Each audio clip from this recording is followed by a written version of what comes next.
Pengendara mobil ini diberhentikan oleh Polantas di Jalan Letjen S. Parman, Palmerah, Jakarta Barat karena melanggar aturan ganjil genap.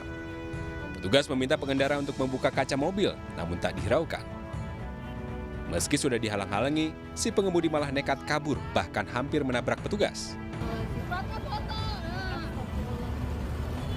Menurut Kasat Lantas Polres Jakarta Barat, Kompol Maulana Jali, petugas Polantas yang berupaya dihentikan pengendara mobil itu tidak terluka.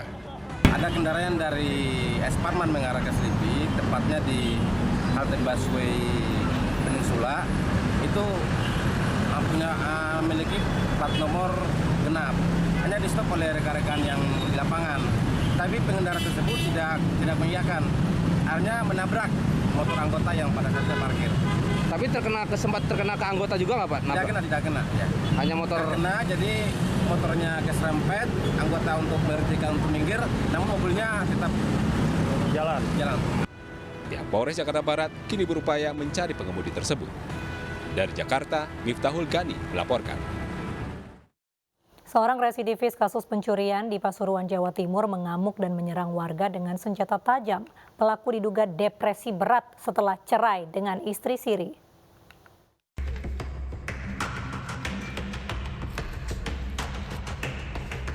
Dengan membawa celurit dan pisau, pria bernama Torik ini ngomel-ngomel saat akan disergap petugas TNI dan Polri di tengah sawah di Desa Tampung, Kecamatan Rembang, Kabupaten Pasuruan, Selasa siang.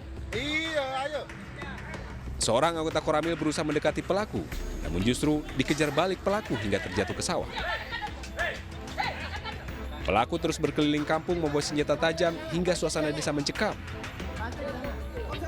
Petugas yang membawa gas air mata, pistol, pentungan, dan jaring tak bisa berbuat apa-apa. Menurut salah seorang warga, pelaku meresahkan warga sejak keluar dari lapas dan pisah dengan istri sirinya. Bahkan pelaku sempat menganiaya ibu kandung dan tetangga dengan senjata tajam. Pelaku juga sempat menyerang pengendara becak motor yang melintas. Ngamuk-ngamuk deh tetonggone, Pak. Oh, ngamuk. Iya, ngamuk. Sering ngamuk. Tadi itu ya semuanya, ini tetangga semua ini, bukan siapa-siapa. Tetangga semua. Dapat dari mana kamu pakai TNI? Terus akhirnya yuk, lari semua kok.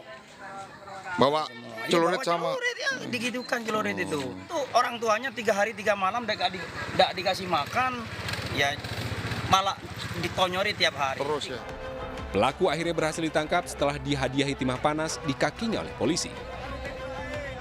Penangkapan terhadap pelaku sempat melawan beberapa petugas dan sempat melukai juga masyarakat. Akhirnya untuk menjaga keselamatan masyarakat dan jiwa petugas, kita melakukan tindakan tegas yang terukur yang dapat melumpuhkan pelaku tersebut dan berhasil kita amankan, dan sekarang pelaku sedang dibawa ke rumah sakit untuk dilakukan pengobatan. Setelah dilumpuhkan, pelaku langsung dievakuasi ke dalam ambulan untuk dibawa ke rumah sakit. Warga pun mengaku senang atas tertangkapnya pelaku yang sering membuat onar di kampung. Dari Pasuruan, Jaka Samudra melaporkan. Aksi duo emak-emak di Probolinggo, Jawa Timur tidak patut ditiru. Keduanya kompak mencuri kalung emas dengan berat mencapai 13 gram. Aksi kedua emak-emak itu pun terekam CCTV dan viral di media sosial.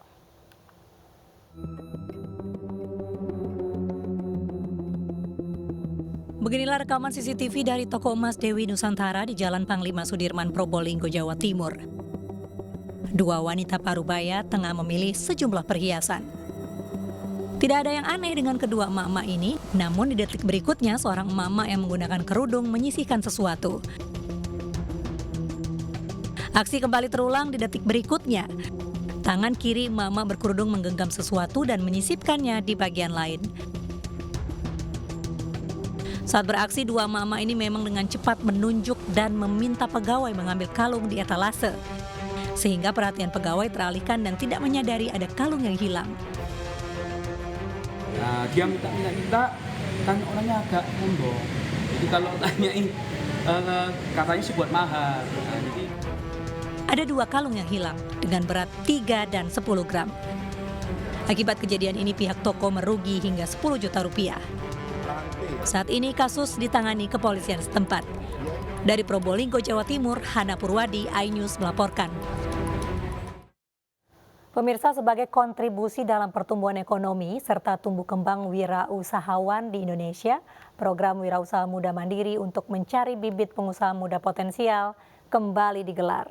Tercatat sudah 50.000 wirausaha muda yang telah menjadi bagian kompetisi sejak pertama digulirkan tahun 2007. Mengusung tema Proud to be Entrepreneur, kompetisi Wirausaha Muda Mandiri 2022 akan mengadu inovasi wirausaha muda di beberapa kategori, diantaranya boga, kreatif, sosial, dan teknologi. Program Bank Mandiri yang telah berjalan sejak tahun 2007 bertujuan mencari bibit pengusaha muda potensial yang mampu bersaing secara global. Tercatat ada 50.000 wirausaha muda yang telah menjadi bagian kompetisi sejak pertama kali digulirkan. WMM tahun ini juga kembali menghadirkan Festival Expo WMM yang sempat tertunda karena pandemi COVID-19 yang mengundang seluruh mitra binaan terbaik Bank Mandiri alumni ajang WMM. Pada tahun-tahun lalu kita ada Expo. Nanti kita tahu tanggal 8 sampai 11 Desember rencananya akan ada Expo yang akan dihadiri oleh 50 booth alumni dan juga mitra binaan kita. Di mana di situ kita bisa memperkenalkan kira-kira produk apa saja yang dimiliki oleh para alumni dan juga ada talk show-nya di situ sehingga mereka bisa juga sharing bagaimana pengalamannya menjadi pengusaha yang handal. Akan cukup kreatif gitu.